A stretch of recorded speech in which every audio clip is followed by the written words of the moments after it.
Kozma István nagybányai származású alkotó, a nagyhírű festészeti műhely tárgyi és színvilága jól felismerhető a munkáin. Nagy tisztelettel és megbecsüléssel köszöntöm körünkben Banner Zoltán művészettörténészt, egyben kérem, hogy ajánlja az önök figyelmébe és nyissa meg a kiállítást. Kedves barátaim! A művész, aki ma a Miskolci Galéria vendége, és önöket meghívta erre a kiállításra, és most már a kiállítás háziasszonya után ő, mint a kiállítás gazdája, az ő nevében megköszönöm önöknek, hogy ezt a meghívást el is fogadták, és ennyien eljöttek. Szóval a művész, aki itt áll mellettem, festett és szőtt textilt, kalapált rezet és más fémeket, faragott fát, öntött üveget, és mindeközben bejárta a 20. századi európai festészet főutcáit. Tehát Cézanne típusú festő, hiszen Cézanne mondta azt, hogy a festészet, de minden képzőművészeti tevékenység legjobb iskolája az iparművészet.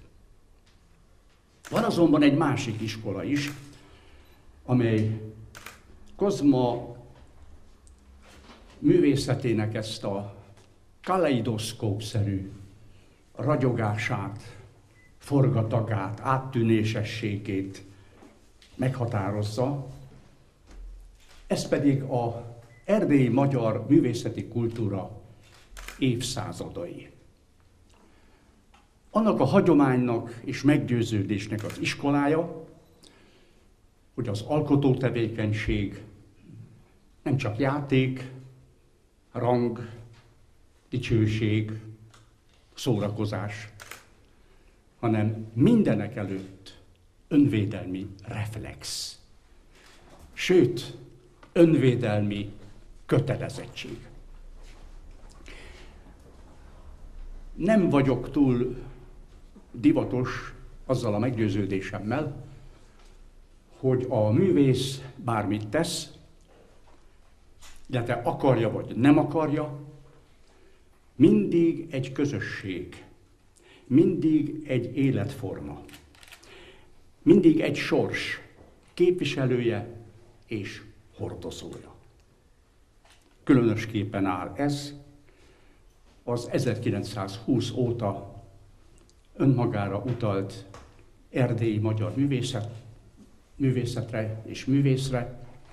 Az erdélyi művész különösképpen akármit tesz, és akár akarja vagy nem akarja, mindig a közösség, egy életforma, mégpedig a másodrangú polgár kisebbségi helyzetére kényszerített sors képviselője és hordozója.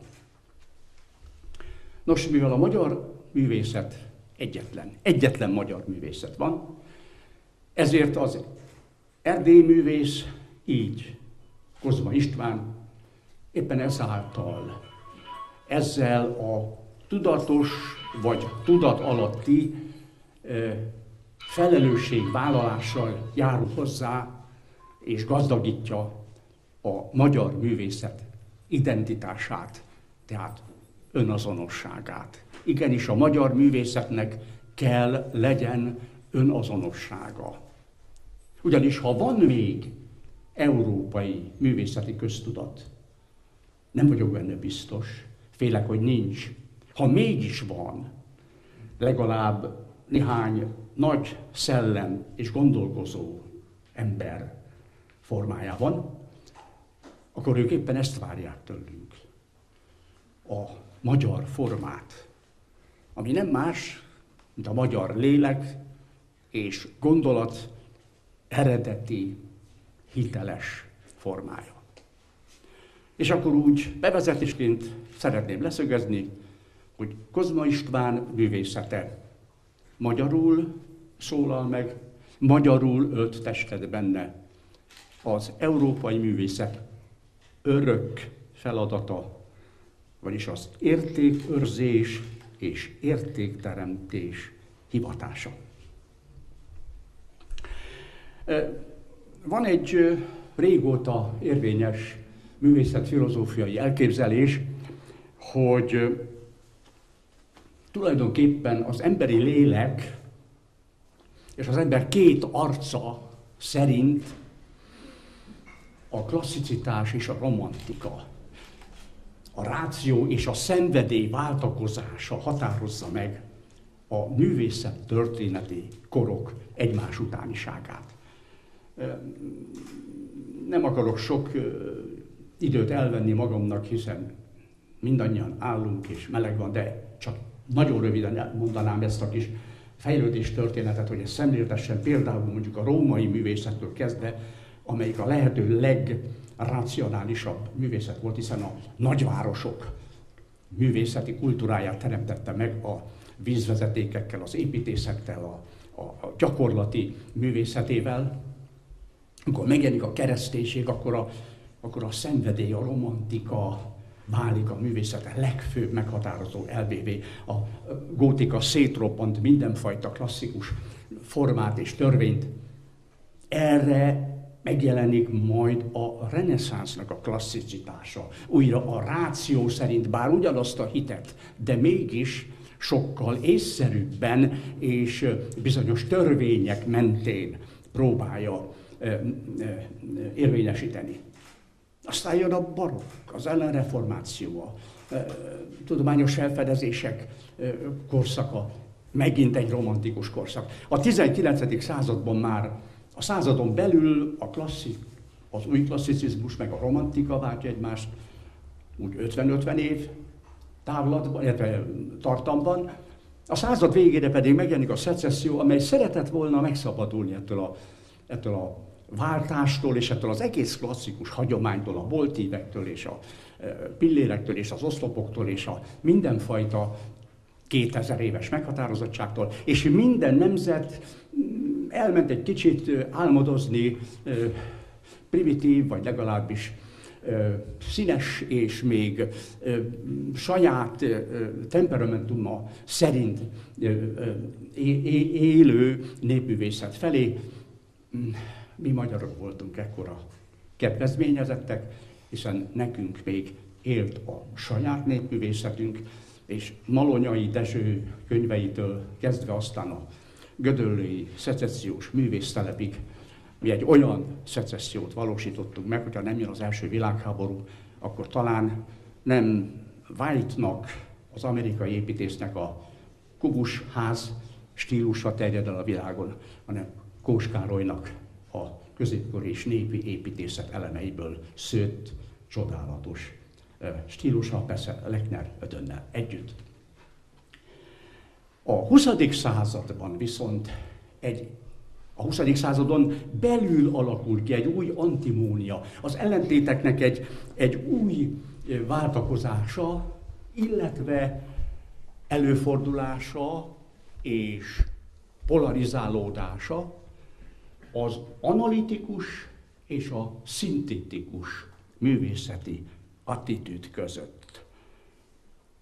Igaz, hogy van az alkotás folyamatában mindenhol egy analitikus időszak, egy szétbontó időszak, aztán jön az összerakás, az összegező, de azért a művészek a 20. századon többnyire nagyon korán elhatározták. Én bontani fogok, én pedig építeni fogok.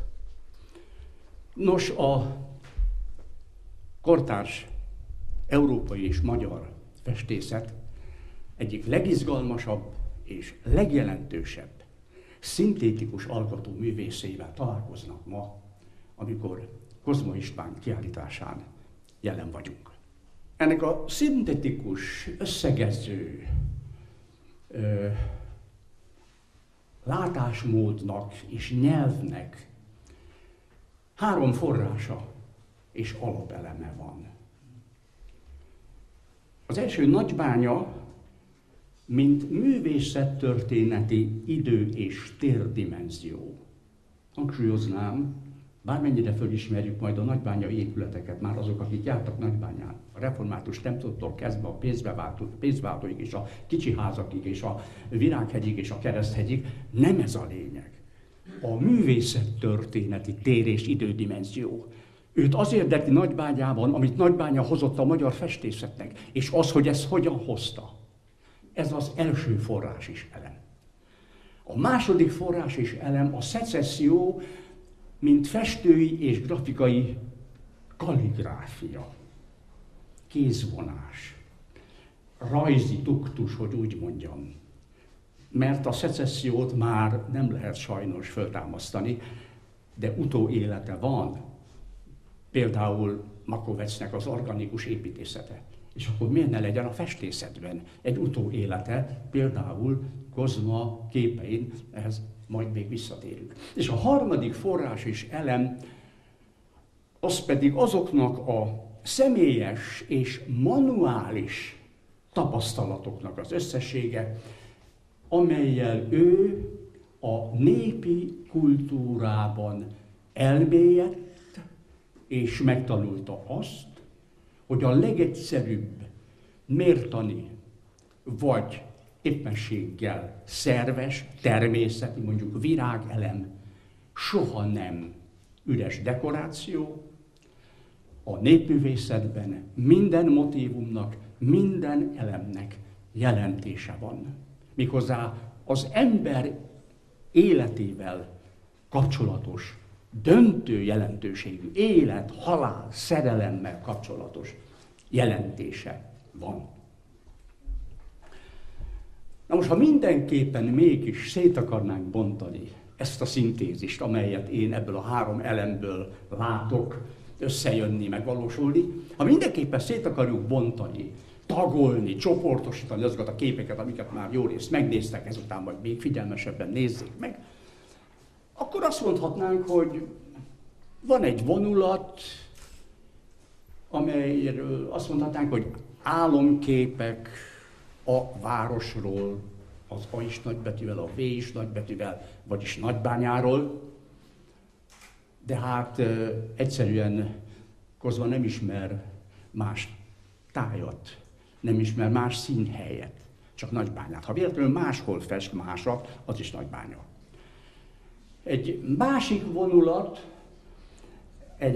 vonulat, mondjuk Párizs vízfényei, a magyar vadak, de mindenekelőtt a nagybányai neósok, századelejé forradalmából vett idézetek. Semmit nem máshol nem utánoznak, azok idézetek. Egy harmadik vonulat mondjuk az akt színeváltozásai.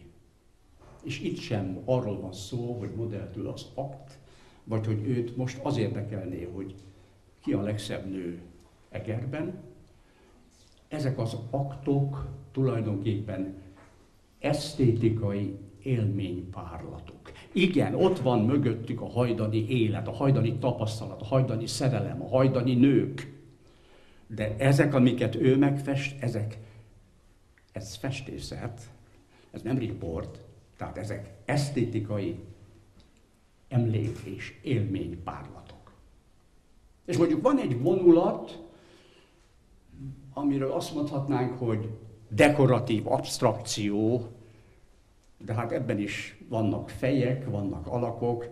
Tulajdonképpen az előző három vonulat, amelyeket említettem, az előző három vonulat elemeiből szőtt, szinte azt mondhatnám, hogy textilképek, hiszen mindenütt átüt az ő anyagismerete, az ő anyagemlékezete, amit az iparművészeti ágazatokban összegyűjtött.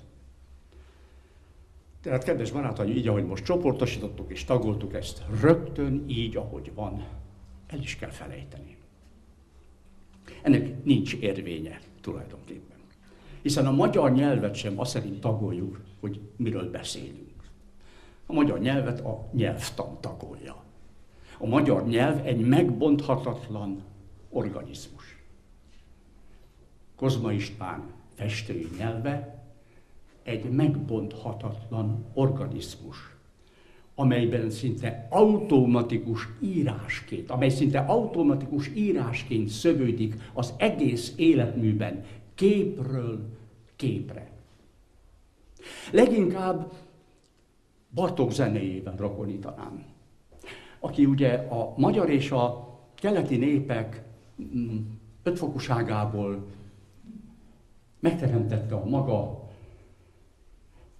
automatikus zenei írásmódját. Igen, a Kozma István művészete Bartóki példa.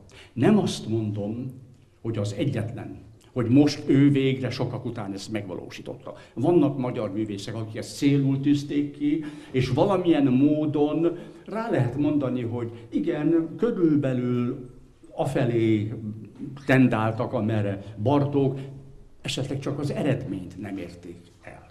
Tehát nem azt mondom, hogy kizárólagos az övé, de hogy ez egy nagyon tipikus bartóki példa, az biztos, és ez a legizgalmasabb Kozma István művészetében.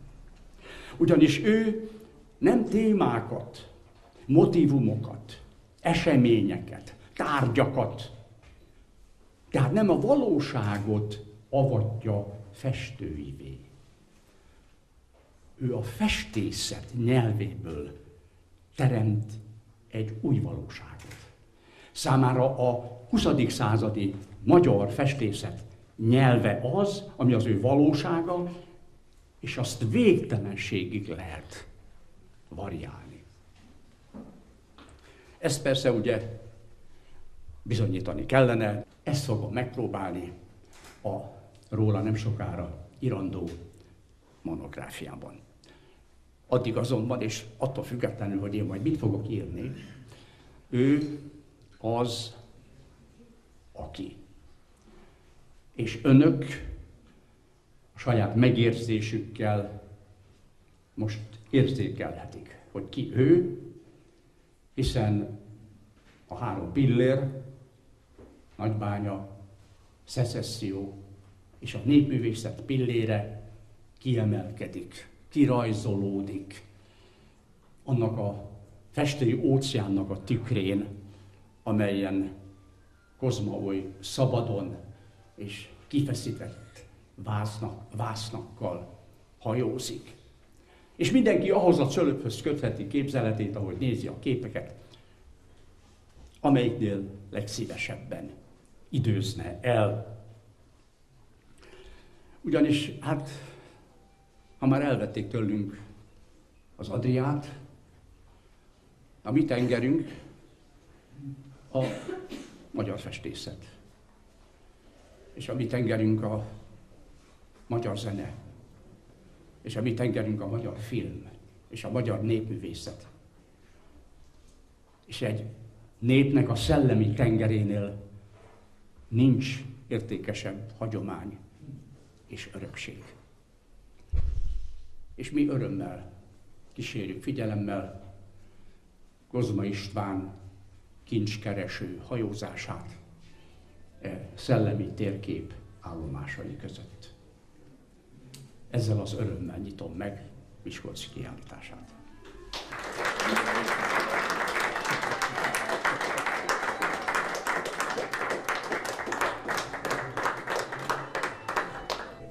Nagyon szépen köszönöm Banner Zoltán gondolatok rendkívül gazdag megnyitó beszédét. Kérem Önöket, járják végig a kiállítást, Banner Zoltán szavait is idézve, nézzék végig ezt a rendkívül sok impulzív alkotást. A Miskolci Galéria 2013. július 1-től a Herman Otto Múzeum tagintézményeként működik tovább. Az intézmény új vezetője Kápocki András művészettörténész, aki a mai napon kezdte meg munkáját. Felkérem Kápocki Andrást, akit úgy hiszem nem kell Önöknek bemutatni, egy rövid köszöntőre ezen a kiállításon. Tisztelt Hölgyeim és Uraim, kedves művész úr!